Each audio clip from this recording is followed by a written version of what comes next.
Hello students, स्वागत है आपका अपने इस यूट्यूब चैनल कपूर इंस्टीट्यूशन में। मेरा नाम है केतन और आज की वीडियो में हम लोग पढ़ने वाले हैं पार्ट बी, क्योंकि पार्ट ए को हम लोग ऑलरेडी स्टडी कर चुके हैं और उस वीडियो का जो लिंक है वो मेरे डिस्क्रिप्शन बॉक्स में दिया हुआ है, आप लोग वहीं से देख सकते हैं। तो चलिए बिना टाइम वेस्टेज के चलते हैं अपनी आज की वीडियो के ऊपर। Part B, the name of this topic is budget deficit. Okay, deficit को बोलते हैं घाटा। जब गवर्नमेंट के खर्चे ज़्यादा हो जाते हैं चिल्ड्रन, जब गवर्नमेंट के एक्सपेंडिचर ज़्यादा हो जाते हैं, when the total expenditure of the government are greater than total receipt. ठीक है, total means revenue plus capital. Total means revenue plus capital. Revenue means जो खर्चे गवर्नमेंट के बार बार होने वाले हैं, और कैपिटल मीन्स जो गवर्नमेंट के खर्चे हैं वो कभी कभी होते हैं। इसी तरह से टोटल रिसिप्ट्स जो गवर्नमेंट की इनकम बार बार होने वाली है, जैसे टैक्स। ओके, और कैपिटल रिसिप्ट जैसे बोरोइंग्स करना। ठीक है, तो अब हम पढ़ते हैं types of deficit and it's measurements. तो पहला है इसके अंदर, बेसिकली हम इस टाइप्स ऑफ डेफिसिट को 3 पार्ट्स में डिवाइड करते हैं। Very first is revenue deficit, second one is fiscal deficit and third one is primary deficit. Okay, तो पहले इनका मीनिंग क्लियर करते हैं, क्योंकि एक बार सीबीएसई के फाइनल एग्जाम्स के अंदर ये 6 मार्क का क्वेश्चन आया था कि सिर्फ आप मीनिंग बता दीजिए। ओके, तो रेवेन्यू डेफिसिट का मतलब मीनिंग क्या होता है कि जहाँ पर revenue expenditure are greater than revenue receipt, जहाँ पर एक्सपेंडिचर ज़्यादा हो जाते हैं, क्योंकि डेफिसिट का हम पढ़ रहे हैं। डेफिसिट का मतलब होता है घाटा, जब गवर्नमेंट के एक्सपेंडिचर ज़्यादा हैं गवर्नमेंट की रेवेन्यू रिसिप्ट से। फिस्कल डेफिसिट का क्या मतलब है, जब total expenditure are greater than total revenue. Okay, total expenditure, total means वही revenue plus capital. And primary deficit means fiscal deficit minus interest payment. ठीक है, कि इंटरेस्ट लेने से पहले हमारे पास एक्चुअली कितने का डेफिसिट था। तो चलिए इसकी प्रिकॉशंस पढ़ते हैं, इसके इम्प्लीकेशंस पढ़ने वाले हैं। तो रेवेन्यू डेफिसिट के इम्प्लीकेशंस क्या क्या होते हैं। इम्प्लीकेशन मतलब प्रभाव, इफेक्ट्स किसी चीज़ के। ठीक है, तो वेरी फर्स्ट इज बोरोइंग। अगर हमारी गवर्नमेंट को रेवेन्यू डेफिसिट हो रहा है चिल्ड्रन, घाटा पड़ रहा है, तो गवर्नमेंट क्या करेगी, बोरोइंग करेगी। कहाँ से, पब्लिक से या आरबीआई से। डिसइन्वेस्टमेंट, डिसइन्वेस्टमेंट का सेकंड नेम है प्राइवेटाइजेशन। जब गवर्नमेंट अपने पब्लिक सेक्टर को प्राइवेट लोगों के हाथ में बेच देती है तो उसको बोलते हैं डिसइन्वेस्टमेंट।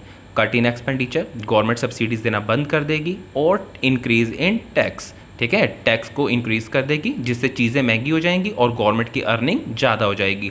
अर्निंग कम होने की वजह से ये जो डेफिसिट है, ठीक है, वो धीरे धीरे कम होना स्टार्ट हो जाएगा, क्योंकि गवर्नमेंट ने गुड्स के ऊपर टैक्स को इंक्रीज कर दिया है। ठीक है, तो फिस्कल डेफिसिट और प्राइमरी डेफिसिट के जो इम्प्लीकेशन है चिल्ड्रन वो सेम ही है। तो चलिए पढ़ते हैं वन बाय वन। इम्प्लीकेशन पहला है इन्फ्लेशनरी स्पाइरल। अगर गवर्नमेंट ने, अगर मान लीजिए फिस्कल डेफिसिट गवर्नमेंट को ज़्यादा हो रहा है, तो गवर्नमेंट क्या करेगी, बोरोइंग करेगी। कहाँ से, आरबीआई से। आरबीआई के कारण क्या होगा, मनी सप्लाई इंक्रीज होगी इकॉनमी में। मनी सप्लाई इंक्रीज होने की वजह से प्राइसेस इंक्रीज होंगे और फिर इन्फ्लेशनरी स्पाइरल अपने आप आ जाएगा। सेकेंडली, नेशनल डेप्ट। अगर हमारी गवर्नमेंट को फिस्कल डेफिसिट ज़्यादा पड़ रहे हैं तो फिस्कल डेप्ट भी ज़्यादा होगा, क्योंकि घाटे से कर्जा चढ़ेगा। ठीक है, क्योंकि बोरोइंग्स करेगी। मैंने अभी ऊपर आपको बताया कि बोरोइंग्स करेगी, बोरोइंग करने के कारण उसका डेप्ट ज़्यादा होगा। फिर जितनी बोरोइंग्स ज़्यादा होंगी चिल्ड्रन यहाँ पे, उतना ही जीडीपी ग्रोथ कम हो जाएगी। और जीडीपी ग्रोथ होने की वजह से हमारे देश की जो परसेंटेज है नेशनल इनकम का, NY means national, N means national and Y means income, ये नेशनल इनकम का जो एक परसेंटेज है वो कम हो जाएगा। ठीक है, second one is, third one is, let's see, vicious circle of high fiscal deficit. अगर हमारी गवर्नमेंट के पास फिस्कल डेफिसिट चिल्ड्रन ज़्यादा है तो जीडीपी ग्रोथ क्या होगी, कम होगी ना। ठीक है, क्योंकि घाटा ज़्यादा हो गया तो ग्रोथ कहाँ से होगी, ग्रोथ तो होगी नहीं, इसीलिए दोबारा से हाई फिस्कल डेफिसिट हो जाएगा। ठीक है, फोर्थ पॉइंट, क्राउडिंग आउट। ये वेरी वेरी इंपॉर्टेंट पॉइंट है, कई बार ये शॉर्ट नोट में भी आ जाता है 2 मार्क्स के, कि अगर हमारी गवर्नमेंट के फिस्कल डेफिसिट ज़्यादा हैं तो गवर्नमेंट के पास फंड्स की कमी है। फंड्स की कमी होने की वजह से गवर्नमेंट बोरोइंग्स ज़्यादा करेगी। ये एरो दिख रहा है ऊपर की तरफ, ये बोरोइंग ज़्यादा करेगी। बोरोइंग ज़्यादा होने की वजह से गवर्नमेंट को इंटरेस्ट रेट भी ज़्यादा करना पड़ेगा। ठीक है, इंटरेस्ट रेट ज़्यादा होने की वजह से लोग लोन लेना छोड़ देंगे, वो इन्वेस्ट करना छोड़ देंगे। ठीक है, प्रोड्यूसर्स लोन लेना छोड़ देंगे, जिसके कारण इन्वेस्टमेंट कम हो जाएगी इकॉनमी में। इकॉनमी में इन्वेस्टमेंट कम होने का कंक्लूजन क्या निकलेगा कि जीडीपी ग्रोथ कम हो जाएगी। Right, E point is, and the last point is erosion of government credibility.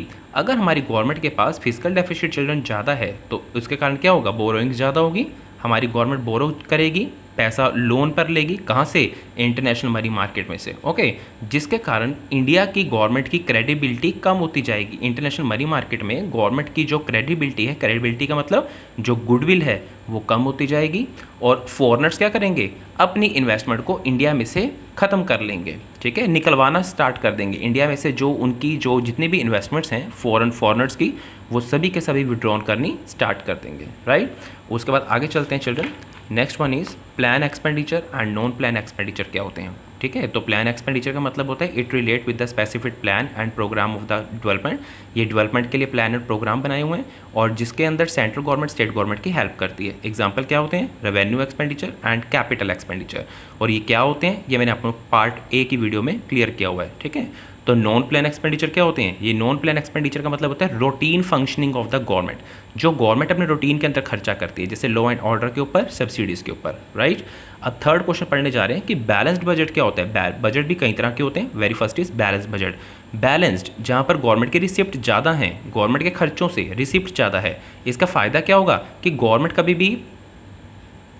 कभी भी वेस्टफुल एक्टिविटी नहीं करती है, ठीक है। गवर्नमेंट कभी भी बैलेंस्ड बजट का मतलब होता है चिल्ड्रन, जहाँ पर हमारे पास गवर्नमेंट की जो रिसिप्ट हैं इज़ इक्वल टू गवर्नमेंट के एक्सपेंडिचर के इक्वल हो जाएगी। जहाँ पर गवर्नमेंट की receipt is equal to government के एक्सपेंडिचर, जितनी रिसिप्ट हैं उतने ही एक्सपेंडिचर हैं, तो गवर्नमेंट क्या करेगी, वेस्टफुल एक्सपेंडिचर करना बंद कर देगी, क्योंकि जितनी रिसिप्ट हैं उतने ही एक्सपेंडिचर हैं। तो इसीलिए गवर्नमेंट वेस्टफुल एक्टिविटी करना बंद कर देगी। और इसकी कमी क्या है कि इससे it does not offer any solution, ये कोई सॉल्यूशन नहीं देता है अनएम्प्लॉयमेंट की सिचुएशंस के लिए, ठीक है। क्योंकि गवर्नमेंट की जितनी रिसिप्ट है उतने खर्चे हैं, तो गवर्नमेंट एम्प्लॉयमेंट क्यों देगी, क्योंकि गवर्नमेंट को एम्प्लॉयमेंट देने से गवर्नमेंट का क्या होगा, खर्चा बढ़ेगा, ठीक है। तो इसीलिए गवर्नमेंट अनएम्प्लॉयमेंट का कोई सॉल्यूशन नहीं देती। Fourth one is unbalanced budget. इसके दो पार्ट्स हैं, सरप्लस बजट और डेफिसिट बजट, ठीक है। तो चलिए आगे देखते हैं नेक्स्ट पेज के ऊपर। सरप्लस बजट का मतलब होता है चिल्ड्रन, जहाँ पर गवर्नमेंट की रिसिप्ट ज़्यादा है गवर्नमेंट के एक्सपेंडिचर के। अब इसकी मेरिट क्या होती है, ये डिज़ायर होती है, इसकी इच्छा है, जब when the economy is battling inflation, ठीक है। जब गवर्नमेंट इन्फ्लेशन के दौर से गुजर रही है, और इन्फ्लेशन का मतलब क्या होता है, rise in the prices due to the excess AD, क्योंकि हमारे देश में एडी की एग्रीगेट डिमांड ज़्यादा हो रही है, ठीक है। तो सरप्लस बजट क्या करेगा, surplus budget plug inflationary gap, जिसके कारण हमारी एडी कम हो जाएगी। और एडी इज़ लोअर किसके कारण से होती है, टैक्स ज़्यादा हो गया है। अगर टैक्स ज़्यादा होगा तो चीज़ें महंगी हो जाती है ना चिल्ड्रन, ठीक है। चीज़ महंगी होने के कारण हमारी एडी कम हो जाएगी और एक्सपेंडिचर कम कर देगी गवर्नमेंट। डीमेरिट्स क्या होंगे, डीमेरिट्स का मतलब है ये पॉलिसी अगर गवर्नमेंट लगातार इस्तेमाल करती है तो एडी में रिड्यूस, एग्रीगेट डिमांड कम हो जाती है to a level that causes unemployment, जिसके कारण बेरोजगारी होना स्टार्ट हो जाएगी, राइट। फोर्थ का बी पॉइंट क्या है, डेफिसिट बजट क्या होता है। जब गवर्नमेंट, डेफिसिट मतलब घाटा, ओके, जब गवर्नमेंट के एक्सपेंडिचर ज़्यादा हो जाते हैं गवर्नमेंट की रिसिप्ट से, राइट।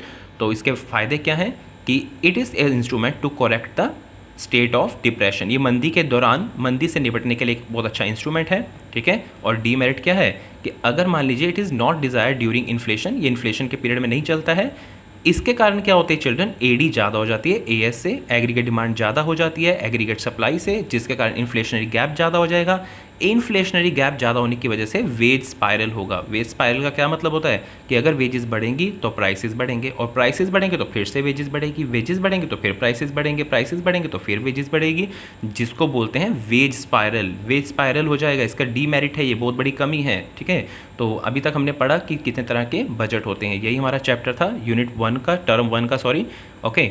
तो अगर जो स्टूडेंट्स मेरे इस चैनल पर वेरी फर्स्ट टाइम आए हैं, अगर उनको ये वीडियो अच्छी लगी तो लाइक, सब्सक्राइब और शेयर करना मत भूलिएगा, ठीक है। Thank you so much, have a nice day.